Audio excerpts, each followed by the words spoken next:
বলছি তোমার কি মনে হয় লাভ ম্যারেজ করা বেশি ভালো না অ্যারেঞ্জ ম্যারেজ?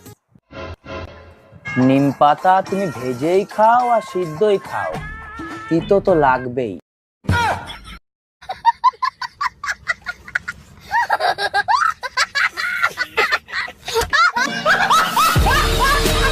ম্যাডাম, আমি বিদ্যুৎ বিভাগ থেকে আসছে, আপনার মিটারে সমস্যা আছে, চেক করতে হবে। ভালো করে চেক করে ঠিক করে দেন। মিটারে এত বিল কেন আসে? বিল কোথায় আসে? 2 মাসে মাত্র 2 ইউনিট বিল আসছে। 2 ইউনিট বিল কেন আসবে? আমি তো শুধু লাইট জ্বালাই মোমবাতি খোঁজার জন্য। তুমি এত রোগা কেন? শরীরে মাংস কই? ফ্রিজে রেখে দিয়েছি যাতে নষ্ট না হয়। এই যে শুনছেন? জি ভাইয়া, কিছু বলবেন আপনি? আমি আপনার রূপের আগুনে জ্বলে পুড়ে ছাই হতে চাই। ও মাই গড, তাই নাকি? 100%। তাহলে ছাই হয়ে যান, সেই ছাই দিয়ে আমি থালা বাসন মাজবো। আচ্ছা ঠিক আছে। আচ্ছা, কালকে যখন তুমি বাসা আসছো টুম্পা ভাবিরে ওই সময় বাসা আসতে দেখলাম, কাহিনী কি? কি বলতে চাও তুমি? টুম্পা ভাবির নিয়ে আমি কক্সবাজার গেছি? আমি সে কথা বলি নাই, টুম্পা ভাবির চার্জার নাকি তোমার কাছে, সেটা নিতে আসছিল। তার তো চার্জারই নাই, সে তো সারা রাত আমার চার্জার দিয়ে চার্জ দিছে। এই পাশের বাড়ির ভাবি কি পাগল হয়ে গেছে? উদ্ভট কথাবার্তা বলে। আর বললো না, ওই মহিলা একটা সত্যি কথাও বলে না। মিথ্যে কথার একটা লিমিট থাকে, তো লিমিট ছাড়া মিথ্যে কথা বলে। আরে তাই নাকি? তা কি বলছো তোমারে? বলে তোমার মতো শান্ত আর সুন্দর বউ নাকি আমি কপাল গুনে পাইছি।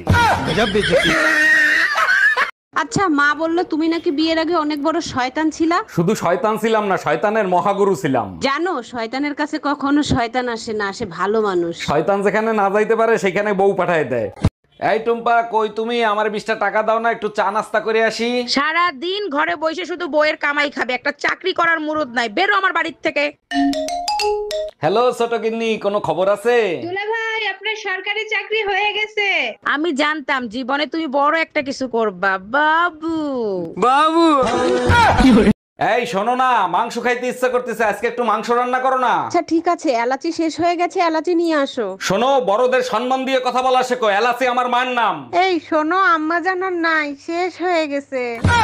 এই পাশের বাড়ির ভাবির ছেলে হয়েছে, তার চেহারার সাথে তোমার এত মিল কেন? দেখো, আমারে সন্দেহ করবা না, আমি কিন্তু ভাবির ধারে কাছেও যাই নাই। আরে তোমারে সন্দেহ করতেছি না, ভাই 2 বছর ধরে বিদেশ, ভাবির বাচ্চা হইলো কি করে? এখন ডিজিটাল যুগ, অনলাইনে কত কিছু হয়।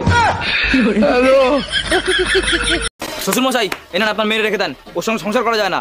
প্রতিদিন সকালবেলা উঠে আমাদের ঘর ঝাড়তে হয়, বাসন মাজায়, কাপড় কাচায়, ঘর মুছায়, সেটা বল। হ্যাঁ সব কাজ করায়, ওর সঙ্গে সংসার করবো না আমি, রেখে দেন। বাবা, তোমার আমি একটা বাস দিয়েছি তাই তুমি সহ্য করতে পারছো না, আর এই দেখো আমি পুরো বাস ঝাড় নিয়ে বসে আছি। বুঝলি তো? চল।